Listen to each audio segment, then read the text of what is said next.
Hi, this is Stephen from Owner Disso. Today I am reviewing the Lenovo Yoga C940 2-in-1 laptop. It comes in either a 14-inch with integrated graphics or a 15-inch like my unit with GTX 1650 Max-Q graphics and a 45-watt i7 9758 CPU. It has a 69 watt-hour battery that lasted me just over 7 hours streaming YouTube and an Intel Wi-Fi 6 AX200 wireless card. This card is usually pretty decent, but mine was a nightmare. In game, I would get some serious lag like you can see here in Overwatch, and often I would lose connection to the server entirely. I was forced, therefore, to use a USB-C to Ethernet adapter for all of my downloads and gameplay. Fortunately, this is easily replaceable. For storage, there is just one M.2 slot, which can be configured up to a 2TB drive. Now the kicker though is the RAM is soldered on, so make sure you choose the model you want because strangely it starts with 12GB with max of 16GB. At least it is dual channel. The cooling system isn't very robust with just 2 shared heat pipes and 2 heatsinks. In some games like Metro Exodus, the CPU would use about 50 watts, hold a decent boost clock, but consistently be in the 90s.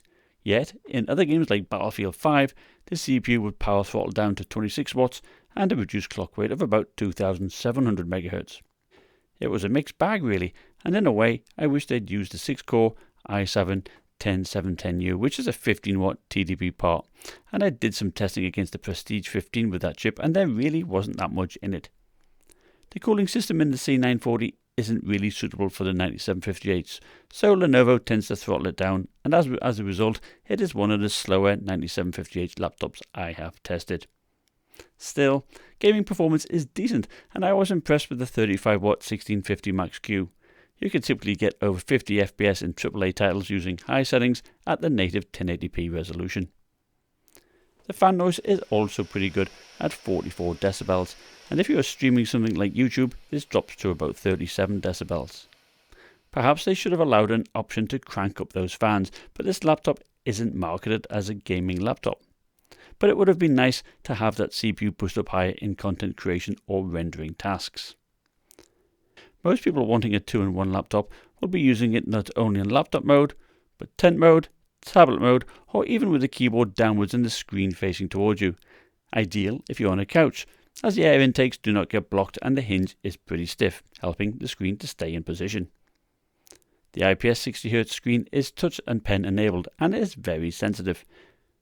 There are an ever-growing number of pen-enabled apps now, whether you want to use index cards to keep track of information, a student using mathematics apps to help you with your studies, or if you're into 3D modeling with professional programs such as ZBrush, the pen works great. If you are an artist, I found that the pen responded very well and pressure sensitivity worked great. There are 2 buttons on the pen, one of which is used for delete and the other for right click. I do wish they were more prominent and easy to find, but at least they are not too low down so you don't accidentally press them.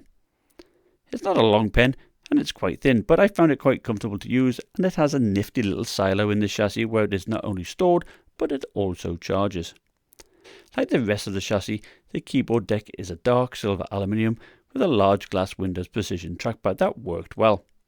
You get a separate number pad with some nice media keys above it. The keys themselves are backlit white and are quite bright in the dark. Lenovo know how to make a good keyboard, and this one is no exception.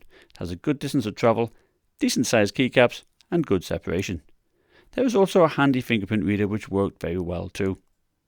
Now one standout feature of the C940 is its Dolby Atmos speakers. It has 360-degree sound with a soundbar at the hinge that faces you, but it also has sound behind the laptop.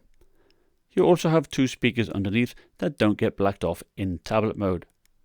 Unfortunately, one of my speakers did not work, but despite this, the laptop is plenty loud at 75 decibels and was decent enough to use for movies or gaming, especially since that fan noise is quite low.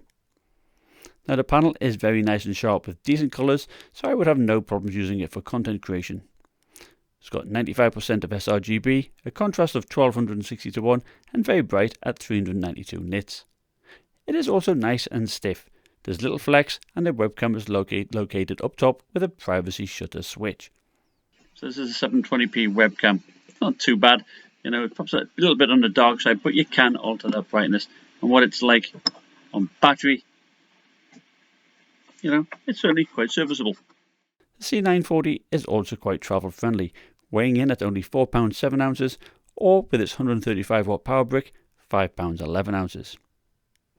On the right, you have the pen silo, a single USB 3.1 Gen 1 Type A, and a power button. And on the left is the power connector that rapidly charges your laptop up to 80% in 1 hour when in standby or powered off. There are two USB 3.1 Gen 2 Type C ports, and both are Thunderbolt 3 with DisplayPort and power delivery. And finally, you have a combo headphone mic jack. I tested the Thunderbolt 3 port using my RTX 2080 in my Razer Core, and it worked great. I fired up Doom Eternal and I saw an increase using high settings from 72 FPS using the internal 1650 Max-Q to 103 FPS with the eGPU.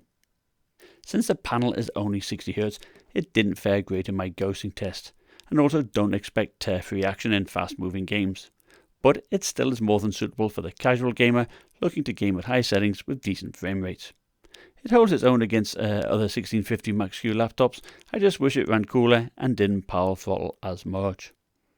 The C940 will suit those that want a 2-in-1 with 12 available threads to help with creative applications and make good use of its great pen support with good palm rejection. You don't have to worry about losing the pen or scrambling for new batteries for it either. It suits anyone that needs a laptop to be productive most of the workday, perhaps a business professional or a student. Other than changing the CPU to the lower powered i7-10710U, the only other change I would make is that Wi-Fi card. Now I do have the HP Spectre 360 coming in for the same spec, so make sure to subscribe if you want to see that laptop. Thanks for watching, see you next time, bye.